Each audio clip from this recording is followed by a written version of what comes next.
Hello, everyone. Welcome to episode 112 of Level Up. 60 minutes of live Q&A where your questions, chat and votes drive the show. As we get underway today, please do let our social team know your name and the city you're joining from. We really love to get to know our audience and get everyone involved. My colleagues Ella and Shanice are online and they will post a link in the chat to vote up the questions that you would most like answered and, of course, for you to add in your own questions. If your question is selected, your name will appear in the credits at the end of the show. So get your questions in early and stay with us to see that happen. Please do take a moment to like, comment, share, and of course, subscribe. It doesn't cost you anything and it really helps new folks discover our content. In today's world, with rising costs and recession dominating the news headlines, we all need to understand how to deliver more with less. We have a great panel lined up today and a very fitting topic to discuss of how to deliver twice the value in half the time. So that's enough from me. Let's jump straight into the show and meet the panel. The returning panelist, SP Singh, is a principal consultant at Bhani Consulting. SP is a seasoned consultant with a clear objective and vision.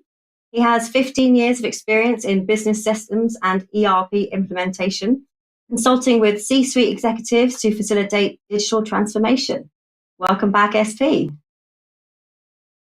Thank you so much, Ellie. Good to be here. Very welcome. And joining us for another episode is Laurie Bowman. Laurie has 30 years of experience in engineering and management roles on complex multidiscipline engineering and construction projects, and is a trainer and advisor on planning, assurance, risk management, and control for projects, programs, and portfolios. Great to see you again, Laurie. Very good to be here. Thank you, Ellie. Also returning to the show is the founder and executive head of ICT123.com, Martin Vitous. Martin uses the knowledge and experience gained during his 30 years of practice in multinational companies and cooperation with various clients to combine different methods and approaches to find out the real cause and achieve the goal as effectively as possible. Welcome back, Martin. Thank you for the invitation. It's a pleasure to be here.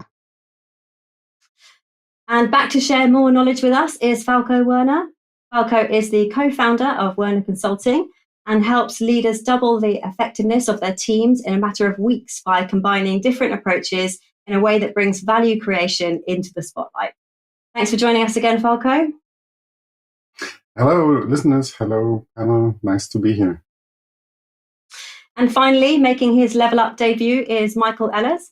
Michael is a partner in Implement Consulting and a lead of the Half Double Institute. Michael has been dedicated to project and portfolio management, change management, and strategic execution since 2001, and is one of the founding fathers of the Half Double methodology, which I'm sure we'll hear more about today. Welcome, Michael. Thank you, Ellie. I'm happy to be here. So our question master for today is Charlotte Miller. Charlotte joins us from the Thames Valley. Hello, Charlotte. Hello. Hi, late as usual. Better late than never. Can we have our first question, please? You can. And we've got a question from one of our panelists. What is value and who is deciding how to create the most possible amount of it? Right, great question, panel. Right, what is value and who decides how to create the most amount of it? Michael, we'll start with you and then we'll have SP and then Laurie, please. Thank you.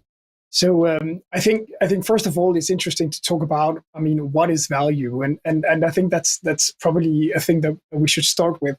So in my perspective, you would see, I would usually divide it into two major buckets. You would have what I would call business value, which would be usually kind of financial measurements.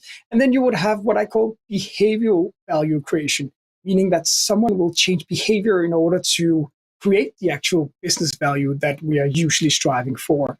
So I think it's at least a good start to kind of divide it into those two different value creation buckets. Yeah, perfect. Thank you. SP, your thoughts on this one, please. I agree. I think holistically, value is a sense of perceived achievement, and that can be financial, it can be behavioral, it can be spiritual. So I think it is a multi-facet sort of discipline with multiple dimensions to it. But overall value is something we have a sense of achievement. We may go to a good hotel, restaurant, and we have a good dinner. Yeah, we find a value, and yeah, it has multiple dimensions in general. And then I think the second part is really who is deciding how to create the most possible amount of it. I think everyone, as a service offering, and it doesn't matter what we do, at the end of the day we are offering service. So as a service provider, we should be taking a conscious sort of decision to add as much as value in whatever we do. Yeah, I think that's my perspective on value and the decision which relies with us. Yeah, absolutely. It's a great question for the start of today's show. Laurie, your thoughts, please. Yeah, so I agree with SP and Michael. It's such a multi-faceted concept, and it really is the worthiness or the intrinsic utility that we get from something. And of course, it has a different perspective for everybody. So an old beat-up car for a university student that gets them from A to B might be absolutely fantastic. For an executive that needs to travel the exact same distance, it might not be, because they've got a certain esteem value that they place, or a psychological value that's different to the actual functional value that's being provided. But what I'm really seeing, or a common trend that I'm seeing in the way that projects are delivered and executed, is that often value is getting summarized in terms of the outcomes of the project, in terms of economic value, which is sort of the traditional way we measure performance on projects. But a lot more, we're starting to get better at rating the social value and the environmental value as well. So even in projects, it's starting to be appreciated from many more levels than it was once in the past. And to the second half of the question, of course, the most important thing with value is really the customer's perspective. So we have the customer of a project, for example, but of course there's not just one customer. Everybody we're interacting with in some way is some form of customer. So we have internal customers, external customers, different stakeholders. Everybody's a customer to some level. So it's really interesting to think of how do we create the most value for the number of people that we're interacting with. Yeah, absolutely. And really great to pick up on that qualitative element as well, that perhaps can't be measured with the value. Martin, did you want to add something into this one, please?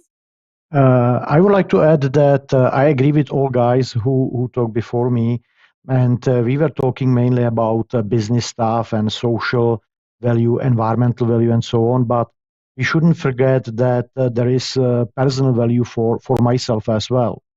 It's something what's very important, because at the end of the day, if I do something, it should bring value to me, and then I am willing to deliver value for somebody else. So it must be somehow aligned together. And regarding to the second part, who decides? Yeah, customer. If I do it for myself, I am my own customer. If I do it for somebody else, then somebody else is my customer, and yeah, customer will be happy or will not be happy. It's very simple. Yeah, absolutely. The customer is king, as they say. Right, thank you very much, panel. Charlotte, please may we have our second question? You certainly can, Ellie. We've had a question that's come in straight into Slido while we've been talking. The question is from James Bryden. James asks how it all relates to scope, budget, and quality constraints. Okay, panel. Right, we'll start with you, Martin, and then we'll go Michael, SP, and Laurie, please. And then Falko, full panel. Okay. Maybe I would like to add one parameter there. Scope and quality belongs together.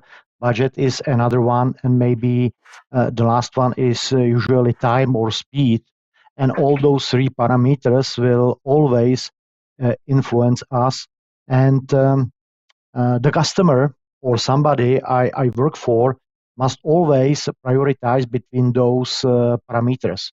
And based on that, we should focus, or we should concentrate on priority. And from my perspective, it's possible to achieve all three of them, but you have to start at a certain point and you have to fulfill some prerequisites. Then you can fulfill all three or all four of them. On the other hand, if you don't do that, you have to always choose just one of them. Yeah, absolutely. Thank you for that. Michael, would you like to add to this one, please? Yeah, I know I'm a bit firm on this, and maybe it's not that popular, but I would say that in all the project experience that I've had so far, I think it's the value creation that's the most important thing. And I would say that the budget and the scope and the time is really secondary to that. And I know that you will find projects and you will find organizations where that statement really doesn't fit perfectly. But I would say, what is a project if you do not face the value creation, and if you're not creating it, what would it then be worth, right? So I would say that value creation would always be primary to the other factors. And let me just add to this. I think there is a reason why it's usually kind of the other way around. And I think the reason for that is it's so tangible to come up with, let's say, a cost estimate or a time deadline. It's very tangible and easy to manage, whereas value creation is usually a very fuzzy kind of thing. So it's hard to define, which seems to be the reason why it's kind of twisted around, even though it should be value first. Yeah, absolutely. Makes sense to me. SP, your thoughts, please. Yes, I agree with Michael. So yeah, if value is not black and white, it's a perceived sense of achievement in general, and we covered before the multiple dimensions of it. But I think coming back to the standard project constraint, we have got scope, time, and quality. So the topic which we are covering is how we can offer double the value with half the time. And ideally, if we can do it, that means the constraint is not that bigger constraint. So that means that a scope, I can cover additional scope with the same time and not impacting the quality, because I'm delivering more value, I'm doing more work, and so forth. So I think if we have tools, and which we may cover going forward, if we use the tools, if we push ourselves as a project team to really deliver double the value with half the time, then the overall value that we are going to deliver under the given project is going to be massive, and the stakeholders will be quite impressed and happy with what we deliver as a project team. So I think in general, the constraints, the standard project constraint may not be that big a constraint if we all as a team can double the value with half the time. And I think we should all strive for it. Why not? Yeah, absolutely. Thanks for the reminder of the topic for today. That's great. Laurie, let's have your view on this one, please. Yeah, so I agree with the previous speakers. So value is really almost like the business perspective of the project, and it's the why. It's why we're doing the project, to create value, to come up with something new and innovative. Whereas sometimes the description there, the scope and the budget, that's more about the what and the what people are actually doing. So I agree that it's really important to keep a value in mind, and there's so much opportunity to be innovative, particularly in the early phases of a project, where we don't always need to do things the way we've done them before. We can come up with innovative ways. Once upon a time, people used to say, "Oh, you can only improve 2, you can't improve 3 altogether."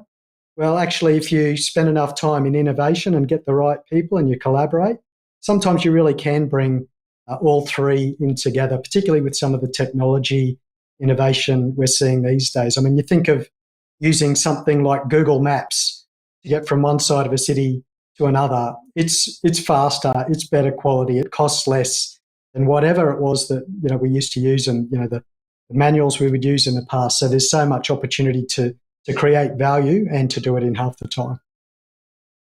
Yeah, perfect example there. Thank you. Falko, finish us off on this question, please. Very well. I see that we are talking about lots of language regarding project management, project scope and budget. And from my perspective, creating value usually also requires a mindset shift from this project kind of thinking that you're finished with this kind of thing at a point in time. When you switch to the customer perspective and try to get the person where we agreed on in the last question that the customer is deciding what is value creation, then you often have to also switch from the project perspective to the product or maybe even service perspective to think about a long-term relationship with the customer, creating not only some virtual value that's defined in a project plan or project handbook or a kind of thing that writes it down at the beginning of some development process or even before the development process starts, but to iteratively co-create with the customer on the value that can be achieved, and to learn, to get the feedback, and to iterate on what you deliver. So that might be products or actually mostly more and more services. Yeah, absolutely. Martin, I think you want to jump back in on this one? I would like to react what Michael said, because he mentioned that we want to deliver value and we have those constraints, and we should not concentrate on the constraints because we want to deliver the value. But even fulfill those constraints can be the value for the customer.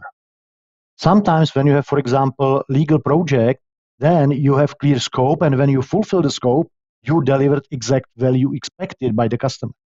Or somebody has just limited amount of money, so you delivered something in the budget, you didn't overspend, so it's the value for the customer. When you do it in time, right in time, before certain deadline or something like that, that's the value for the customer. So maybe we can return this question back. We should not say that those are constraints, but those can be possible values, because based on them we can define values. Yeah, excellent points. Maybe it's about delivering the most value possible within the constraints that are set by the customer. Thank you, James. I hope that answered your question, and thanks for posting your question. Please do keep them coming. We like to keep the panel on their toes with the live questions. Charlotte, please, may we have question number 3? Certainly can even. We've got a question from a friend of the show. It's just come in. Question from Nigel. How important are frameworks in delivering value to stakeholders? Okay, brilliant. Frameworks. We all love a good framework. We'll go Laurie, SP, Martin, and then Michael, please. Well, it depends. So it depends on the framework, but certainly there's some very good they're called value improvement practices that have been in engineering disciplines for a long time, but they're one of those really well-kept secrets. And often, financial people will call things value engineering when they're actually just cost-cutting, which sometimes gives it a bad name. But certainly within engineering practices, there's some absolutely fantastic value improvement practices that tend to get underrated. So engineers we're often introverts, and so we often have these fantastic tool sets and frameworks that we don't use enough. And there's another really good framework that I've seen called the Total Cost Management Framework from an association for cost engineers that's fantastic as well. Very big focus on value creation, as well as the traditional constraints of executing the project, but a lot of focus on creating value before the requirements are established for project delivery. Thank you, Laurie. That's really helpful. SP, we'll come to you. Yep, I agree with that. In general, I think frameworks are good starting point. So when we start the project, offer a service, do something for someone, if we have some framework in mind or some framework we can refer to, I think it is always a good starting point. But I don't think we should consider frameworks as a silver bullet that they are starting point, they are not the end. And I think that's something we should keep in mind with whatever we are doing, really. Yeah, absolutely agree. They are the starting point, but it's about the application, isn't it, really? Martin, what are your thoughts on this one, please? I just wanted to say what SP said, because we should remember that framework is something what we use to achieve the value, but it should not be the goal to use the framework. That's very important thing. And what Laurie said, it really depends. It can help us a lot, but it can be roadblock as a hell, and we will not achieve anything.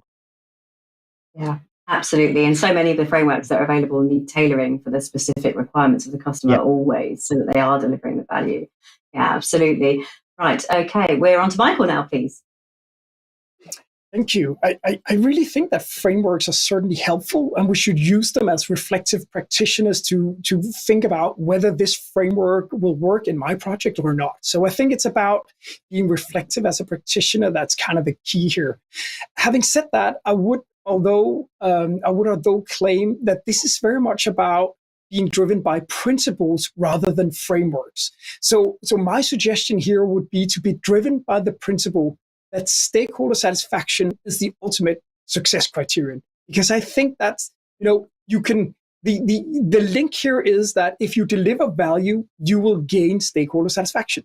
So I think if you're living your project by the principle that you will like to deliver stakeholder satisfaction, then it's unavoidable to deliver value. And so to make it short, I think it's all about principles.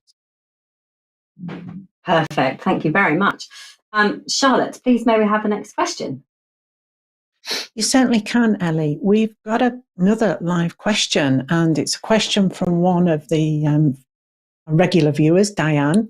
Diane asks, I read plans are worthless. Planning is everything. Is this the key to achieving twice the value? Brilliant question. Hi, Diane. Right, panel. Plans are worthless. Planning is everything. So SP, Falko, and then Laurie on this one, please. Yeah, I think it's some general said this, but I think maybe we'll start from the context. So the context is really we develop all these plans, and as we move forward in the project, plans change, things change.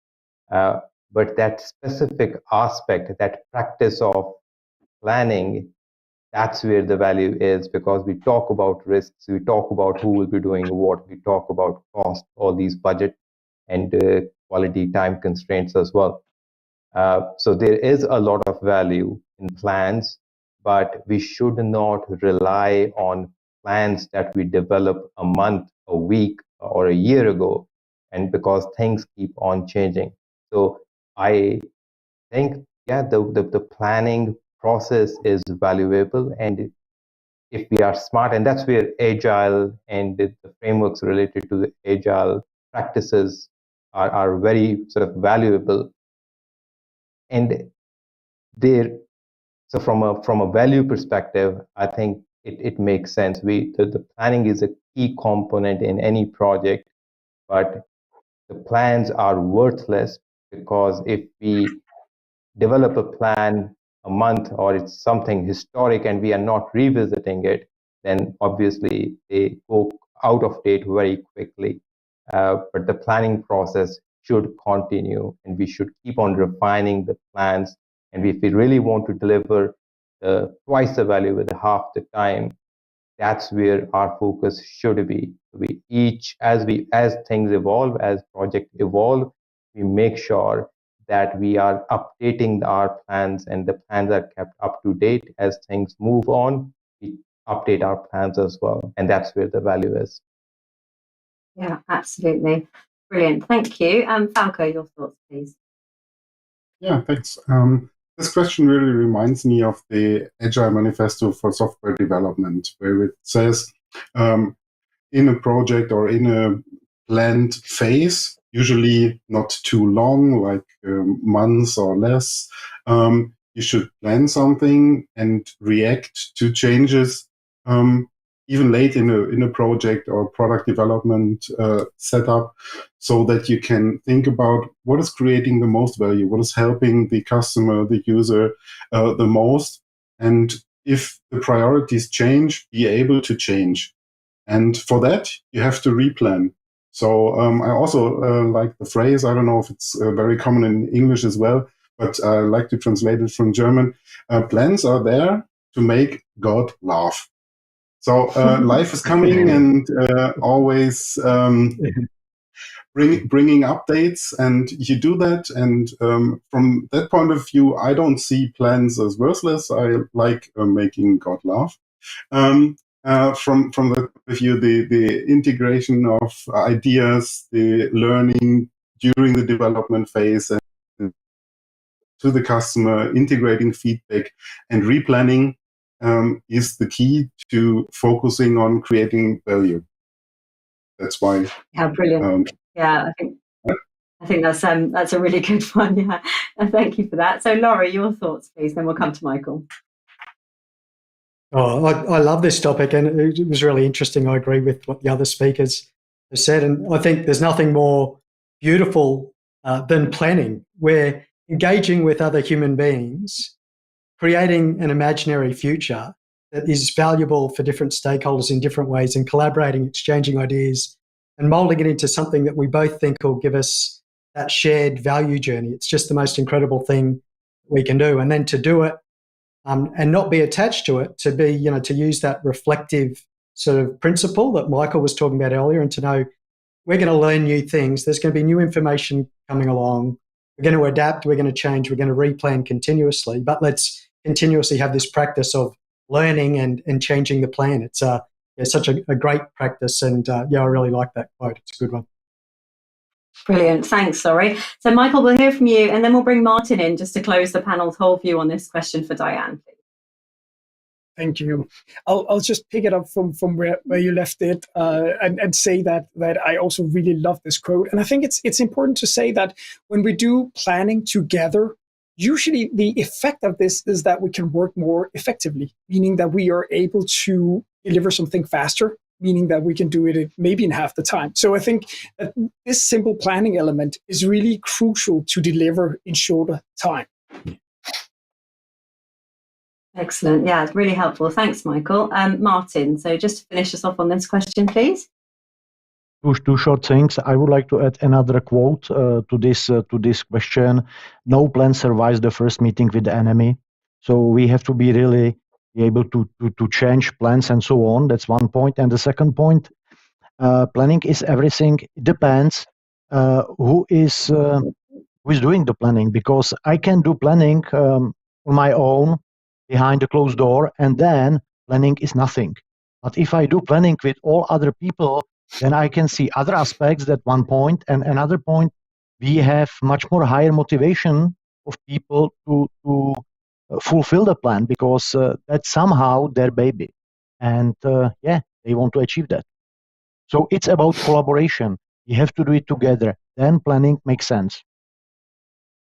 Thank you, Martin. That's great. And you can just see up on screen some comments from some of our audience. So thank you, Abhishek. That's a really great comment. It's great to have you with us. Charlotte, please maybe have the next question. Ellie, you may. We've got a question from Peter. Peter asks, if you deliver in half the time, would this affect the quality as per the time-quality trade-off? Okay, does delivering in half the time affect the quality? SP, Laurie, Falko, and Martin, please. Thank you. I think it can, and there are two aspects to it. So the first is a perception. So if I quoted, I'll finish my work in a day, I finish in half a day, even the quality is up to the standard, the acceptance criteria is met, but the general perception could be that the corners are being cut somewhere. It can happen. So that's first aspect. And secondly, genuinely, I might have cut corners while I'm trying to do my best to deliver double the value in half the time. There could be things that do not add value that much, things which are not like the must-haves. I may decide, look, not very important. How about, as a first iteration, I do this. So I think both aspects are sort of relevant. And while we are providing service, we should always keep both sort of aspects in mind. So at the end of the day, while we are doing things best up to our or best of our intentions, our customers do not perceive that the quality has been compromised. Yeah, absolutely. Excellent point there. Thank you. Laurie, your thoughts, please. So once again, I agree. And once again, it really depends. So if you blindly, try to cut back time without being mindful of quality and value and those sorts of things, you're probably going to get one of those outcomes. But if you go into it consciously, looking for a higher quality outcome, getting a professional rather than an amateur to do something, for example, it's quite conceivable that you can get something done in half the time and create more value and, not trade off on your quality. Yeah, absolutely agree with that. We are a very agreeable panel today. Let's have a bit more debate, shall we, panel? Falko, with something controversial. Let's start with it depends. Of course, you can make everything, you can break everything and not deliver everything or anything after half the time. You can focus on quality and have a project that runs for 50% of the original planned time and just deliver quality in terms of improving the product, bug fixing, and so on. The question is not actually, does it affect? So you can't say. It depends what you do. What I like when you try to create to deliver, not only create, but also deliver twice the value in half the time, you would go iteratively. You would think, what is creating the most value for the customer? And first try to deliver that as early as possible. And have small increments and have the customer already use the highest value feature while you still develop the rest. Not that high, but less high quality and high value for the customer, and step by step improve the product, release it regularly, do the regular release with high automation, maybe even. That's why you could make sure that you have a high repeatability of tests without manual work, but have computer do that because they do it fairly well as well. If you tell them what to test and how to test it, and you can keep the quality up by repeating all those tests, the automated deployments, and those things don't have to take time. So from that point of view, you can iteratively improve the product without losing quality. Yeah, absolutely right. Thank you. Martin, finish us off on this one, please.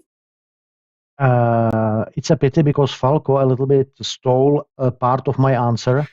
So let's answer that in this way. I'm old IT guy, so I cannot talk for all areas, but within IT there is some kind of movement or approach which is called DevOps, and that's exactly what can do stuff in half of the time, even with higher quality.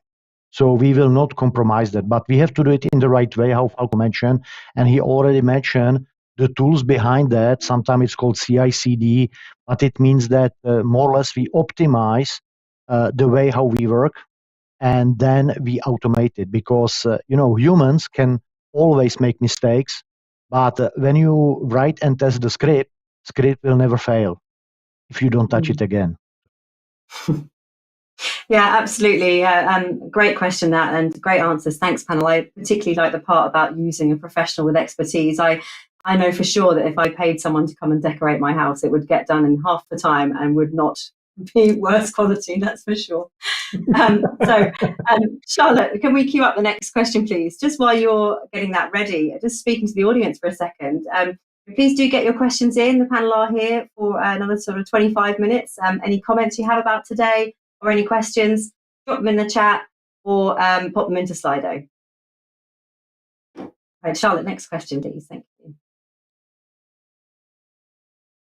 Thanks, Ellie. Question from Peter. When is the best time in a project to focus on value?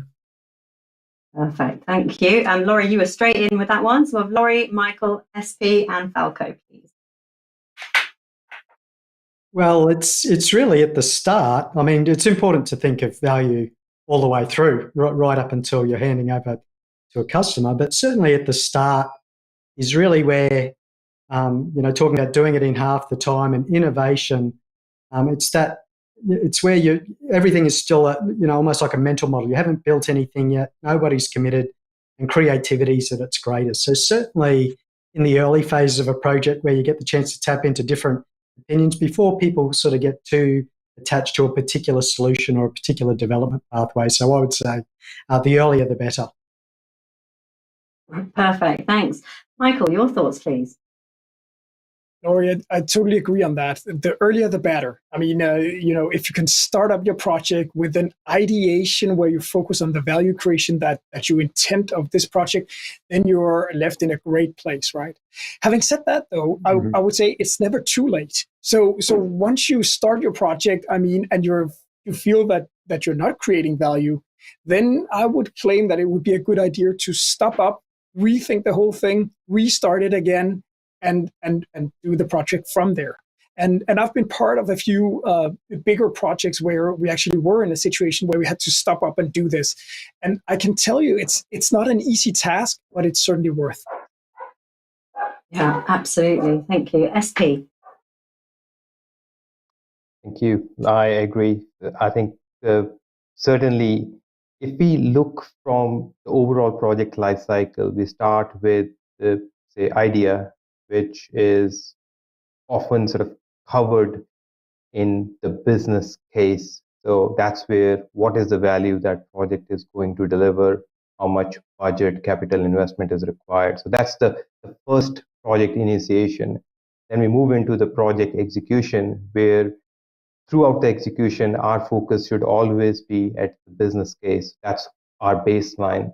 And whatever we do must be aligned to the original business case. And then once we are completing the project, we do, say, a retrospective, a project review, or a closure report. We look at the end-to-end project. So where we started, have we made any changes in our business case throughout the project or not? And then we look what value have we delivered. So I think the value is one single thing from where we start throughout the execution. At the end, we measure. And that is the backbone of the project itself. So I think the best time is throughout the entire project. And we've got tools to set the foundation during the initiation, tools to measure throughout the execution that are we delivering what we have agreed on at the start. When we end the project, we have got these ceremonies where we check what have we delivered and have we matched what we have said from the very start. So throughout the project, one thing which we should never forget is the value. So throughout, we should focus. That's my 2 cents. Okay, Falko, your thoughts, please. Yeah, I would say the best time to focus on value is when you have a customer at hand. You can always get feedback from the customer and learn from their insights, and then you can adapt. You can, things like what Michael said, restart a project, or think about the business case that you set as a plan in the beginning of the project, kind of thing, and keep checking it. But you always have to have a customer to be able to get an outside view, because that's the person, the input giver, the feedback giver for the value creation process. So that's what I like when we are in the project mindset. But as I said, usually if you really want to create value, you might want to switch to the product or service mindset, and there go iteratively and always invite customers or feedback givers to, for example, if you follow framework like Scrum, or other frameworks like Safe, you might want to invite you might want to invite feedback givers, customers on a regular basis, and gather this feedback proactively and not wait until the end of the project and always compare it to the plan that you defined in the beginning. Yeah, thanks, Falko. Martin, I'm going to invite you in to comment. You look like you want to comment on that one. I think that I will go a little bit against panelists who were talking in front of me, because I believe that value is not a question of project or product or specific phase or specific tool like a business case and stuff like that. I believe that value is integral part of mindset of all people participating on any kind of activity. So value should be on the top of our thoughts any time when we do anything. It doesn't matter if we have customer in our hands, if we are on the beginning of the project or on the end of the project. No, value is always part of our thinking. And when we do that, when we build this mindset in all people, then we don't need to stop the project because later on, or we don't need to say just now we should start to think about the value. We should talk to customer about the value. No, because we discuss the value all the time. It doesn't matter if we are in the project, in the product, or wherever. Yeah, thanks, Martin. And that's fine. You are allowed to disagree with each other. You are all experts in your own right, and there are many, many different answers to these questions. So with that in mind, Charlotte, what's our next question, please? Thanks, Ellie. Got another question from Falko. And that question from Falko, so sorry, lost my thread, asks, how do you know which of your actions create value? Okay, how do we know which of our actions are creating the value? Martin, we'll come to you first, and then Michael, please. It's very simple. Customer will tell us. I think that immediately, because customer is willing to pay for it or not. That's very simple. Yeah, absolutely. And short and straight to the point. Thank you, Martin. Michael, your views on this one, please. Yeah, I would like to broaden that a bit more, because I would say that this is about stakeholder satisfaction. It's about stakeholders perceiving value from whatever you deliver from your project, right? So I think it's the essence here is to design your project to deliver something as fast as possible in order for you to try out whether stakeholders like what you're doing or not. So, and then you invite them in to give you feedback on whatever you have delivered to them. So I think that's how you get an insight to the value, because as I said before, value creation is a very abstract thing. So you need to figure out what is the actual value. And I would say that the best way to figure that out is to do something, give it, to your stakeholders and let them be the judge of whether it's valuable or not. And then you will have to adjust from there. Yeah, that sounds good. I mean, they don't always necessarily know exactly what it is they want, do they? Great, thank you. Laurie, we'll come to you next on this one. Once again, it's the same for me. It really is failing fast. And sometimes you can fail and you're creating value from doing that, because you're learning that those particular pathways or solutions aren't giving the customer what they want. So it really is that quick learning and that very rigorous engagement with the customer. And sometimes you might be teaching the customer a value chain that they couldn't see, that they never envisaged. So sometimes you're sort of expanding the mind of your customer as well. Famous one, where was it Henry Ford? If he'd listened to his customers, he would have built a faster horse. Is that what they say? Exactly. Yeah. That's exactly right. Yeah. Right. Okay. Thank you very much for that, Falko. The next question, then, please, Charlotte. Thanks, Ellie. We've got a question from Eric Flemings. How do you allocate the less tangible business value / impact to a specific project? Okay. Less tangible business value. Thank you. Okay. Laurie and Michael and Falko, please. So this is a really interesting one, and this is about sort of understanding the different values that different customers have for things that are other than simple things to measure, like financial. We started off the starts of some of these abstract concepts like social value and relationships with the community and some of those sorts of things.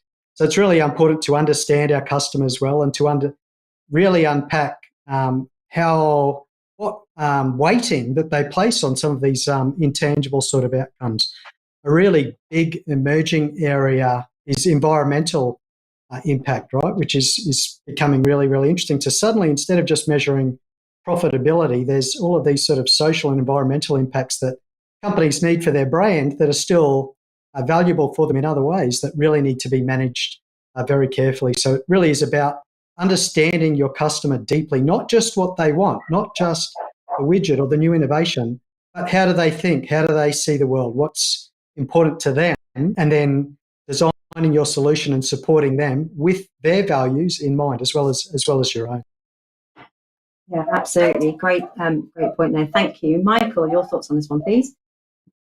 Yeah, I would like to go back to the two buckets that I introduced before, the business value bucket and the behavioral change or behavioral value bucket. So I think this is very much about the intangible part is very much about the behavioral change that we are trying to install. Please bear in mind that most projects would have some kind of change included in them because we're defining something new. We've never done this before. It would have quite a big complexity to it. So usually that would be quite a lot of behavioral change associating to creating the actual value of the project. And I think the very intangible bit of this is the behavioral change that we would like to install. So I think a key to create value is really to focus on the behaviors that needs to change as early as possible and discuss with your stakeholders, maybe even, have a plan for how you can create that change while you do the project and not after you have introduced the, let's say, the deliverable that you're doing. Your thoughts on this one, please? All right. Business value.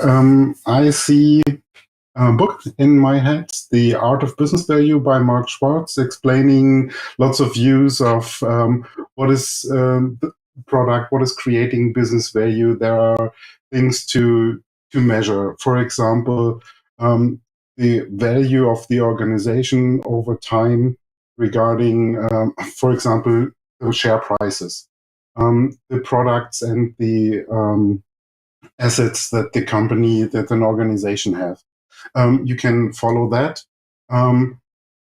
And time is what is important at that point of view for me, because this project is started at a specific point in time, ends at a specific point in time, and related to the outcomes of the project, the value of an organization might increase or decrease. So that could be an indicator if a project was successful because it was supposed to create business value, and you could measure it with the value of the organization rising. If that's a little bit too abstract, you could also look into more other indicators that are closer also to the company, like revenue development over time. And that would be things to measure business value from my perspective. Maybe someone else wants to add something too. Yeah, I think Martin's going to come in and give us his thoughts on this one, please. As always, I would like to somehow finish the answers to this question. So one point is that you mentioned a lot some kind of financial parameters or financial indicators to demonstrate business value. We call it tangible value. Then we have intangible value, and it was mentioned here that we have a change of behavior, we have social aspects, we have environmental aspects, and so on. But I believe that if you try enough, then those intangible value can be translated into tangible values as well. That's one point, because as Simon Sinek says, we have two games. We have finite game and infinite game. And in finite game, we can think about short time financial values. We can win, let's say, new customer, new project, or new product, or whatever, but we can bankrupt in 2 years. But if we invest into intangible values, we will stay in the game. And we will have tangible indicate or tangible values later on, because we stay in the game. We will have profit not just now, but we will have profit in upcoming years. We will have loyal customers. Customers will recommend us to somebody else, and so on. They will like to stay with us, and so on. So all this stuff can be somehow sooner or later translated into tangible values as well. But we have to play infinite game. Yeah. Thank you very much, Martin. We'll just hear from Laurie really quickly on this current question. Then we're going to have our last question, which is a good one to finish on from a live viewer. So, Laurie, close us off on this one, please, and then we'll move to the next. All right. Okay, just a quick bit controversial. I really liked what the direction Martin had there about infinite value, and that's sustainability, right? And so the emerging trend is we don't just deliver value to the customer. We don't just do what the customer wants, because human beings are all greedy creatures who will knock down every tree and take every bit of resource they can to maximize their profit and give their family as much food as they possibly can. We're starting to become more ethical. We're starting to not just do what the customer wants. If the customer's dumping toxic stuff into the dump and wants you to turn it, we're taking a different approach. We're starting to think holistically. We're starting to apply ethics and have professional obligations to be ethical, to consider society, to consider the environment so richly. So even though the customer used to be the one standing in front of us, more and more now the customer is also the future generations who don't even get a chance to say or whatever, but instead we're thinking infinitely, we're thinking long term, and we're trying to influence and shape the future. Yes, satisfy a customer to an extent, but also to do something in a way that's infinite or sustainable. Yeah, excellent point there. Thanks for adding that, Laurie. So we're just going to move on now to what will be our last question of today's show. Charlotte, if you can come back with us and give us our last question, please. Certainly can, Ellie. The question is a live one that's just come in from James Bryden. What tools can you use to double What tools can you use to double the value in half the time? A great one to finish on there. Thank you, James. So tools, Laurie, Michael, SP, Falko. Thank you. So very quickly, really effective risk management is a really great value creation tool. So it's about opportunity, not just reducing negative consequences. And the purpose of risk management is to create and protect value. So if we can be more innovative and take a probabilistic, wild, more left field ideas approach, that can really help us. An example of that is, during COVID in Wuhan in China, they built a new hospital in 10 days. If you Google on YouTube, Wuhan hospital 10 days, you'll see a time-lapse, modular, almost like a Lego construction of a hospital. It's just extraordinary. So certainly having a risk-based approach, and by risk I mean opportunity, you can deliver things faster, better with plenty of innovation. Brilliant. Thank you for that. Right. Michael, your thoughts on tools that can be helpful, please. Thank you. So we've written a book called Half Double, which is exactly about creating double the value in half the time. And in the book, you will find 9 methods and tools that can help you to create double the value in half the time. And let me just here enhance 2 of the tools, one being the impact case, where we try to associate the business value with the behavioral value. And the second one being what we call the impact solution design, which is the ideation process that you need to go through in order to figure out what is the value of this project. So I meant looking into that book. Thank you, Michael. That's really useful. SP, your tools for delivering value. Thank you. I'll go with very basic. So let's start with Pareto principle, 80-20 rule. We all know what it is. Pretty much focus on doing things that matter the most and ignore things that are not important. So yeah, so 80-20 rule, I think we can quickly follow. For the listeners who are not familiar, Google 80-20. I think it's one of the most important principles in projects in general, work in general. the second tool I would like to refer is the work expands to fill the time available, and that is Parkinson's law. And where we can limit, if we receive an estimate of 8 hours, how about if we restrict that to 4 hours and see how far we can go and iteratively improve. If we fix things on allow 8 hours, likely it's going to take 8 to 10 or 12 hours. So how we can limit our work to fit in the set time, and we reduce that time window. And these principles have been covered in detail by the book. The name of the book is The Goal, and it talks about theory of constraints, a must read for anyone who is involved in projects and project delivery. The critical chain, and there are quite a few methods which have been explained in this book, and they are specifically to guide us to sort of exceed the amount of value and limit the time and how we can deliver the successful project.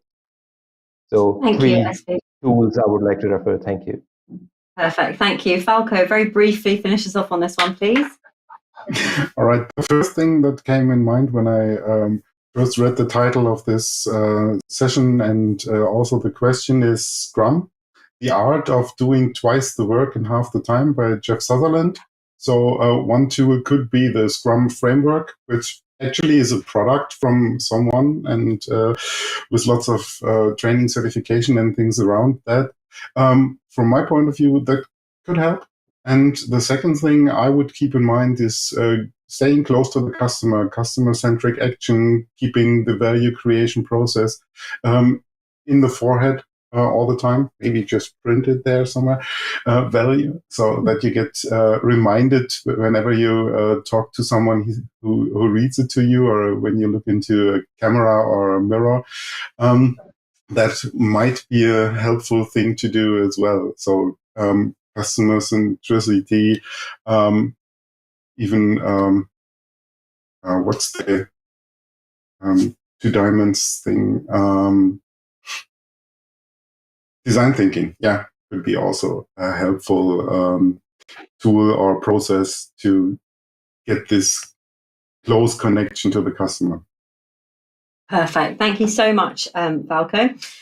So I'd really like to thank you, our audience, our producers, James, Diane, Nigel. Thank you for your excellent questions today, and everybody else who's watching. Please do watch out for your name in the credits if your question was selected. So panel, it's time for your closing remarks. So let me start with Martin, please, your thoughts on today. I hope that I will have a little bit more time to think about that. So thanks a lot for great questions, good answers, because there were completely different perspectives than I expected before this session. I expected a little bit more, let's say, personal stuff, because it's related to value as well. And we were focused mainly on business value, project and stuff like that. But I still believe that you cannot achieve business stuff without fulfilling your personal stuff. Yeah, it's definitely a fair point. Thank you. Falko, your thoughts on today? Yeah, thanks a lot for answering the 2 questions that actually made it to the session from my point. Thanks to the other panelists for your perspectives on those. And I hope I could also give a few insights that you didn't have before. So looking forward to the next level ups. Brilliant. Thank you, Falko. Laurie, your thoughts on today? Oh, thank you so much to all of the other panelists. I took so much out of that. It was very, very interesting. I really enjoyed the exchange. So thank you. I look forward to the next level up as well. Brilliant. Thank you. SP. A big thank you to everyone. I won't say anything more. Thank you all. And yeah, very unique perspectives. A lot of value there. Thank you. Great. Thank you very much. Michael.